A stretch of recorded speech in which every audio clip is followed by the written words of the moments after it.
Va ora in onda Liberamente, variazioni e scorribande con Giovanni Sallusti. Eccomi qua.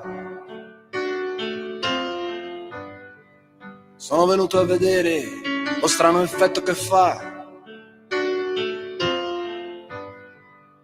la mia faccia nei vostri occhi e quanta gente ci sta. Buongiorno a tutti e bentornati a Liberamente, variazioni e scorribande qui su Radio Libertà. Allora, vi stupirà, ma oggi c'è una citazione di Karl Marx che ci torna dannatamente utile e che ci racconta molto dell'oggi. È una citazione molto famosa che apre un saggio propagandistico di Marx intitolato Il 18 brumaio di Luigi Bonaparte.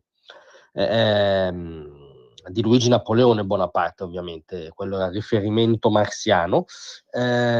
Scriveva proprio in esordio di questo saggio Karl Marx: Hegel osserva da qualche parte che tutti i grandi fatti e personaggi storici mondiali appaiono, per così dire, due volte. Si è dimenticato di aggiungere la prima volta come tragedia, la seconda volta come farsa. Spesso è dannatamente vera questa citazione marxiana e sicuramente è vera se applicata anzitutto all'oggetto principale delle riflessioni filosofiche di Marx, al suo obiettivo politico principale, alla categoria che riassume tutto il suo itinerario intellettuale, il marxismo come ideologia benefica, i cui frutti poi nel Novecento si sono visti ampiamente, cioè il comunismo. Ebbene, questa sentenza di Marx, per cui i grandi fenomeni della storia si presentano la prima volta come tragedia e la seconda come farsa, è perfetta per descrivere il comunismo. Che la prima volta sia stata una tragedia, ormai come dire un dato storiografico acquisito quasi da tutti. Tra coloro che non rientrano in questi quasi tutti ci sono sicuramente i nostri Totò e Peppino, Angelo Bonelli e Nicola Fratoianni, noi due co-leader, in due non ne fanno uno, di Alleanza Verdi-Sinistra, che rappresentano la farsa, rappresentano la riproposizione farsesca del comunismo. Ma state esagerando, insomma, qui dire comunismo vuol dire scomodare Stalin, Mao, Pol Pot. Sì, quella era la tragedia.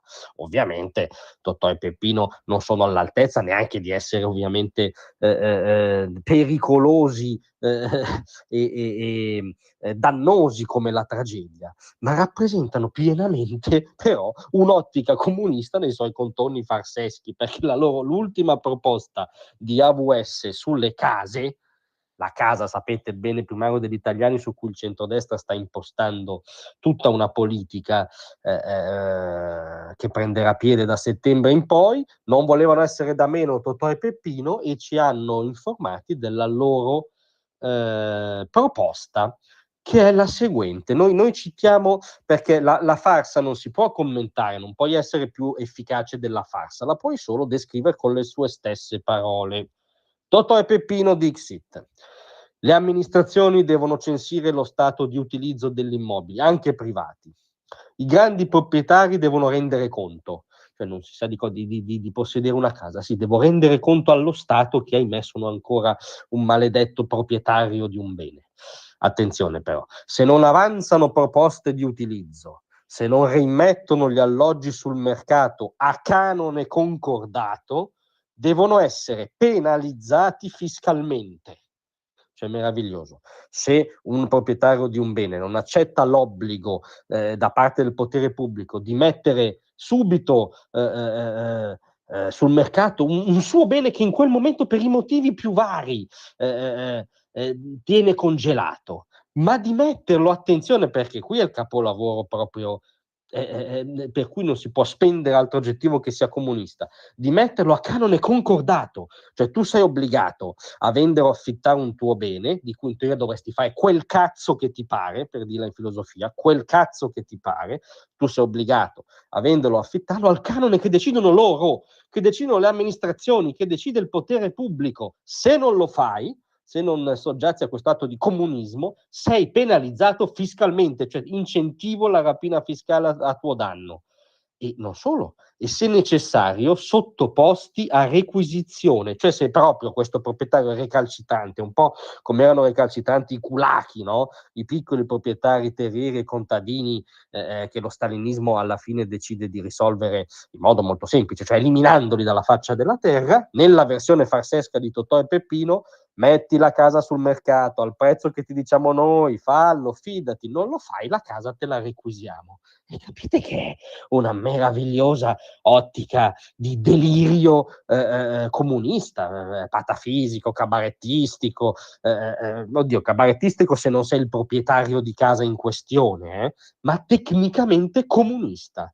Cioè un pezzo rilevante della sinistra italiana, non è un partito che ha un suo peso nell'attuale campo largo, dichiara ufficialmente che dal loro punto di vista la proprietà privata in Italia conta zero, e d'altronde sono gli stessi, insieme a buona parte del PD, che si lamentano per questo inaccettabile atto di fascismo per cui il centro sociale Leoncavallo, se vuole un immobile, se lo deve pagare. Sono sempre loro, sono sempre gli odiatori della proprietà privata. Per fortuna una volta erano tragici, adesso sono solamente farseschi.